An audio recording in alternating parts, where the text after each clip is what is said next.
He was conscious of being exhausted and overcome by an irresistible drowsiness, and further of being in his own bedroom. He gave the cap a parting squeeze in which his hand relaxed, and had barely time to reel to bed before he sank into a heavy sleep. The bells rang out as before, the clocks moving forwards, then backwards. Day became night, and night became day again. Haha, you have never seen the likes of me before. Who are you? Why, I and many my kind, our Christmas present. We, the thousands in my family, keep the past and the future, the peace of the present. If you will, we're the caretakers of a time of joy. Spirit, conduct me where you will. I went forth last night on no compulsion. Learned a lesson which is working now. If you ought to teach me, let me profit by it. Touch my road. What has ever got your precious father then? And your brother Tiny Tim? And Martha weren't as late last Christmas Day by half an hour. Here's Martha, Mother. Here's Martha, Mother. Hurrah! There's such a goose, Martha. Why, bless your heart alive, my dear, how late you are. Whew. We had a deal of work to finish up last night. I had to clear away this morning, Mother. Well, never mind, so long as you are come. Sit ye down before the fire and have a warm, my dear. Lord bless ye. No. Father's coming. Hide, Martha, hide! Is it a large goose? Not so large, but will suffice, for they make the best of what they are given. Why, where is our Martha? Where is everybody? Not coming. And the cider? Spoiled. The apples? Frozen and bruised.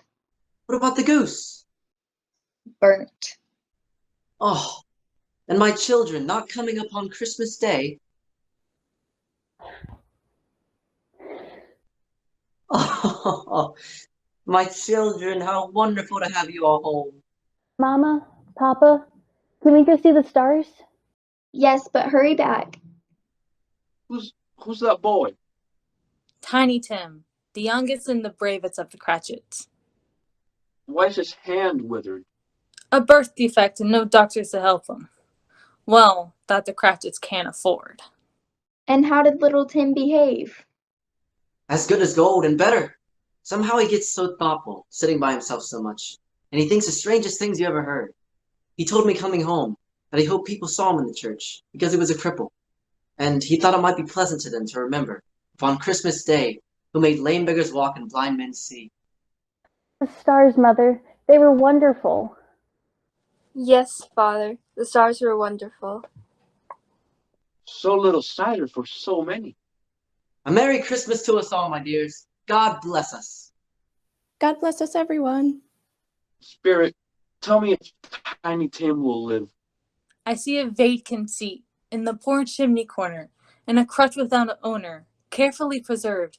If these shadows remain unaltered by the future, this child will die. No, kind spirit. Say he will be spared. If these shadows remain unaltered by the future, none of my race will find him here. What then? If you be like to die, he better do it, and decrease the surplus population. Mr. Scrooge. I'll give you Mr. Scrooge, the founder of the feast. The founder of the feast, indeed. I wish I had him here. I'd give him a piece of my mind to feast upon, and I hope he'd have a good appetite for it. My dear, the children. Christmas Day. It should be Christmas Day, on which one drinks the health of such an odious, stingy, hard, unfeeling man as Mr. Scrooge.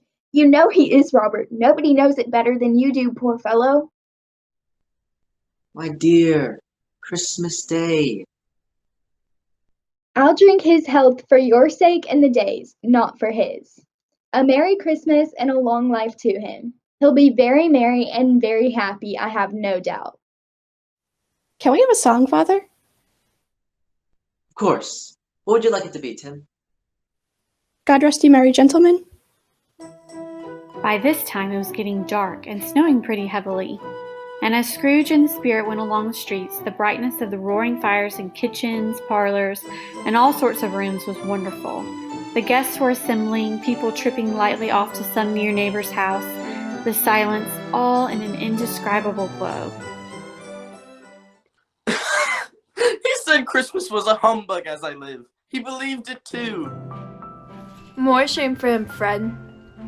He's a comical old fellow, that's the truth, and not so pleasant as he might be. However, his offenses carry their own punishment, and I have nothing ill will to say against him.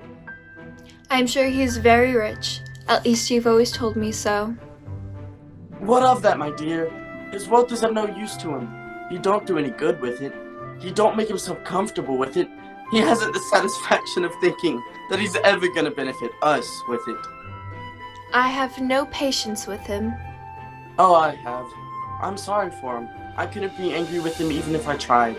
Who suffers by his ill wills? Himself always. Here he takes it into his head to dislike us and won't come and dine with us. What's the consequence? He don't lose much of a dinner. Indeed, I believe he loses a very good dinner.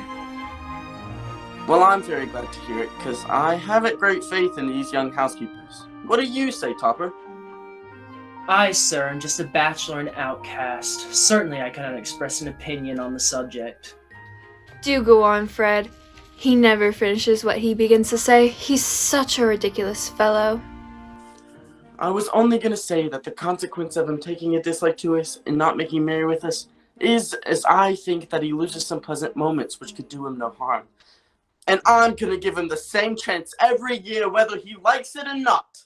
Hurrah! Hurrah! I must apologize. He gets carried away from time to time. Topper, a game perhaps? Yes. Favorite number? As long as you go first. I'm thinking of a number between 1 and 10. Oh, I know. 6. No. Good guess, though. 7. Correct. And I believe it is customary to offer the winner any wish. Yes, that is how the game is played. Another chance to see you? Why, Topper, I do believe we'll be celebrating all too soon. Another game? Yes and no. You can ask me any question, but I'll only respond with yes or no. All right, I've got something. Is it an animal? Yes. A live animal. Yes. Is it disagreeable? Yes. Does it growl? Oh, yes. Does it live in London? Yes. Does it have a menagerie? No. A horse? No. A bear? No. A bull? No. I have found it out. I know what it is, Fred. I know what it is. What is it? It's your Uncle Scrooge. I certainly think the answer to is it a bear ought to have been yes. He has given us plenty of merriment, I am sure, and it would be ungrateful not to drink his health. Here is a glass ready at the moment, and I say Uncle Scrooge. Merry Christmas. A Merry Christmas and a Happy New Year to the old man, whatever he is. He wouldn't take it from me, but may he have it nevertheless.